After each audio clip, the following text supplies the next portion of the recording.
welcome back to Pendragon's Twisted Metals. Tonight we are going to be starting and hopefully finishing the forged ring. Now we're going to be doing a copper forged ring, but the same principle applies to copper or silver. It's a fairly easy project, so let's get started. Alright, so you're going to want to start off with knowing the size. So I'm going to go for a size 12 here on the ring mandrel. Now you're going to want to do about a half or 2/3 of the actual size. So we're going to do 2/3 and we're going to go with an 8. So we're going to wrap this around.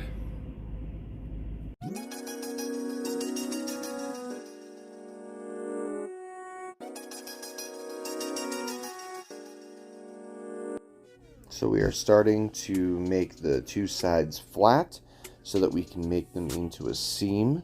We're going to be doing that by taking pliers and files and trying to flatten out those cut marks. We just need to make both sides even and able to touch without any gap so that the solder can flow in and make a nice seam.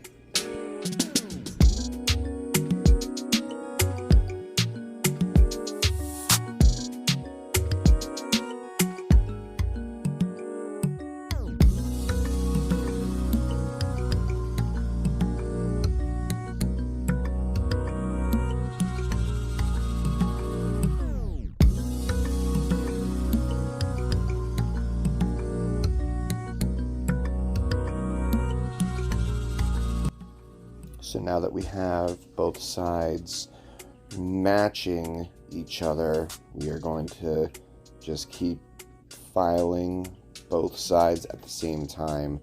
This is the best way to get both sides to be even.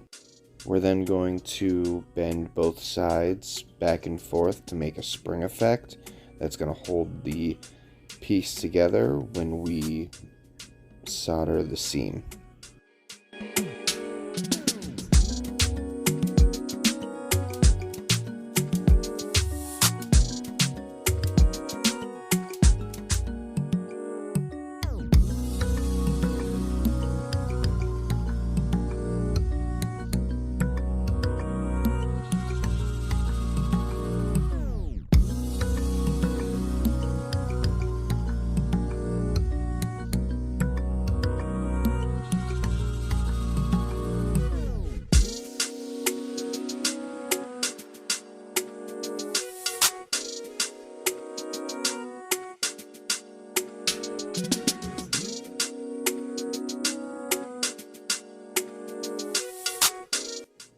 After soldering, you're going to need to remake the ring more circular so that you can start cleaning it.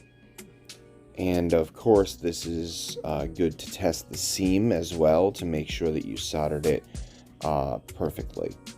We are using a plastic mallet. You could also use a rawhide mallet. This is to prevent markings from a metal hammer.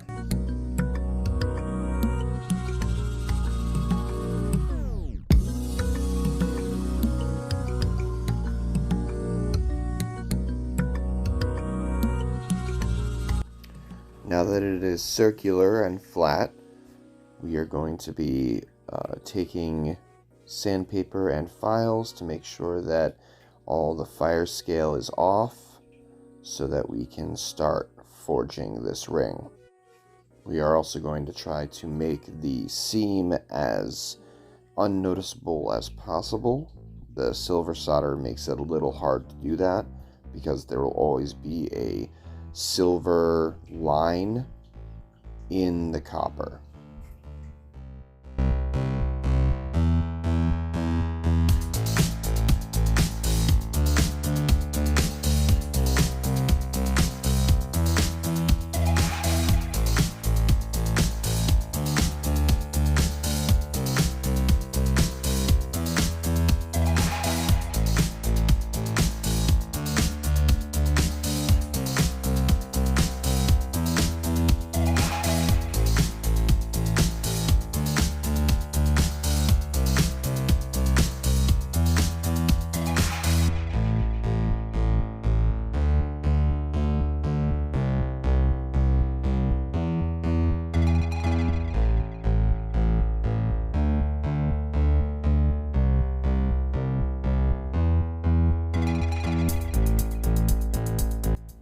And this is why we use pickle after soldering. I ended up not using it because I didn't want to set it up, but basically it cuts the cleaning time down a lot, and it takes off the fire scale and the glassiness of the flux. So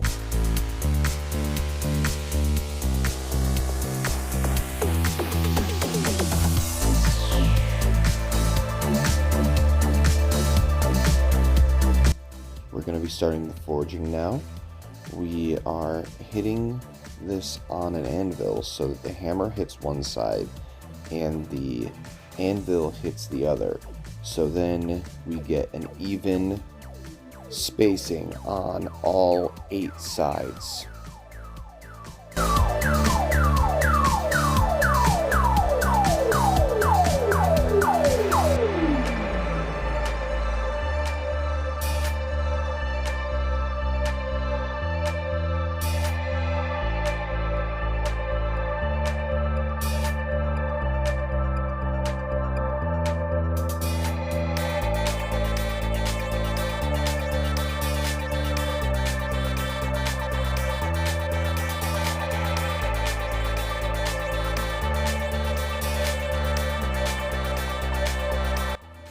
You want to make sure that all the angles are clean and defined, that it is definitely spaced correctly, and then we're going to be going on to cleaning.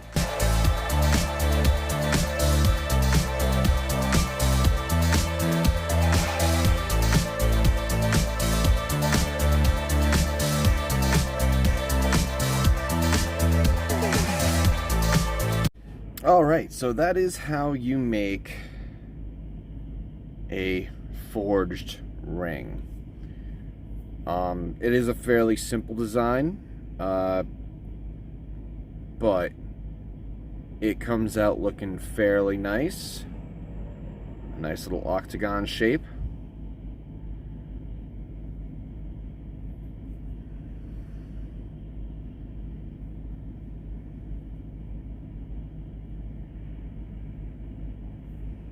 And I really like the style of the forged ring. Now, I probably could have done a little bit better on my hammer strokes. You're supposed to be very direct when you hit the sides. And